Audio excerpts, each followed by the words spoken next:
Girl's solo journey to U.S. border shows risks parents take. A 7-year-old migrant girl from Honduras recently arrived alone at the U.S. border in Texas. This is an Associated Press Newswire story from yesterday. Now, what's interesting about this story is I had to go to the United Kingdom to actually read the full story. American news editors decided to pass on this story because it doesn't put President Joe Biden or Vice President Kamala Harris in a favorable light. News agencies will quietly spike the story so that you don't know about it. So as we see here, this young girl in silhouette was found in the United States. The Honduran girl, 7 years old and surrounded by strangers in the pre-dawn darkness, was determined to keep pace with the other migrants headed for the U.S. border. Her father had traveled with her by bus across Mexico. Then he went back to their homeland, but not before he placed her in the hands of a young man who was to help her cross the river into Texas. He just said to go on my own and take care of myself.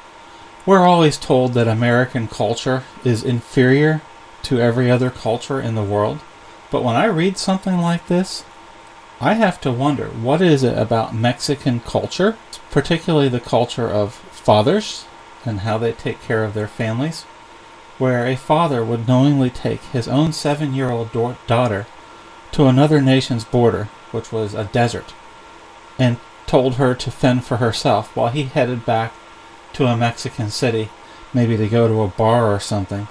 But that's a completely separate topic. Let's continue reading. What happened to the man who was to be her guide is unclear, but the pony-tailed girl met up with a group and pressed on, vigorously swinging her arms to keep up as they trekked north through the Rio Grande Valley on Sunday under a half moon.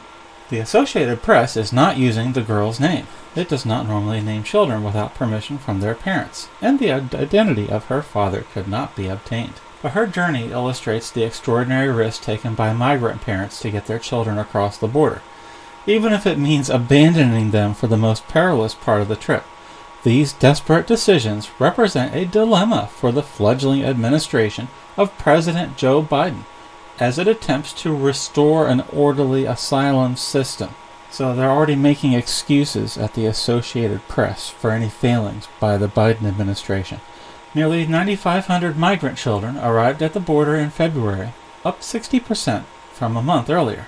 The government is rushing to set up more facilities to house them. Now, why are more facilities being needed to set up to be housing all of these migrants? Because candidate Joe Biden promised last year that anyone in the world who managed to physically cross the American southern border would receive an asylum hearing within this country. A fellow Honduran migrant, 25-year-old Fernanda Solis, said she found her crying alone on a dirt path north of the Rio Grande after midnight. She tried to comfort the girl, who was cold, hungry, and thirsty. Now, was she cold, hungry, and thirsty because of Donald Trump? No, he's no longer president. So you can be clear that the Associated Press would have personally blamed Donald Trump for this girl being cold, hungry, and thirsty if he was still president. The girl turns 8 next month. She should be going into 3rd grade, although she did not complete 2nd because of the pandemic. She presses ahead to a country where she knows no one but a family member in South Carolina. The girl said her father had no more money to cross the border with her. He lost his job. Solis says she was able to gather that the girl's father had recently tried to cross with her, but they were both quickly expelled back to Mexico under pandemic-related powers the Trump administration invoked. So that would mean that Donald Trump's policy of securing the border was actually working. And we've seen multiple interviews with migrants where they say they would not have attempted these crossings under the Trump administration. But with Joe Biden in charge, many are making the trip because Joe Biden has promised them free everything for life if they manage to cross the border. Biden has kept the powers, known as Title 42, in place. The girl told me that they tried to cross together, but were returned. This time, he just sent the girl for her to turn herself in. A federal judge halted expulsions of unaccompanied children in November. Biden decided to release children to relatives with notices to appear in immigration courts. And of course, nobody is checked for having COVID. Nobody is checked for a bad health record. Nobody is checked for a criminal record, because all of that would actually require legal immigration, following legal procedures and following the legal methods that legal immigrants into America have observed for the past 200 years. The agency did not respond to a request for information about her whereabouts, and why should they? The Biden administration gets to be secretive. They've cut off all ride-alongs with the Border Patrol for the news media, and the news media, for the most part, has meekly gone along with the information blackout by the compassionate Biden administration. Her story is being repeated again and again along the border. A Salvadoran man approached a journalist to ask whether his 13-year-old daughter would qualify to stay if she crossed on her own. Now here's the strategy. The parents are saying, we are not going to make it. We have to be very realistic here. But if I send my child up to the bridge and they cross alone, they'll have to take them in. Now, why is that important?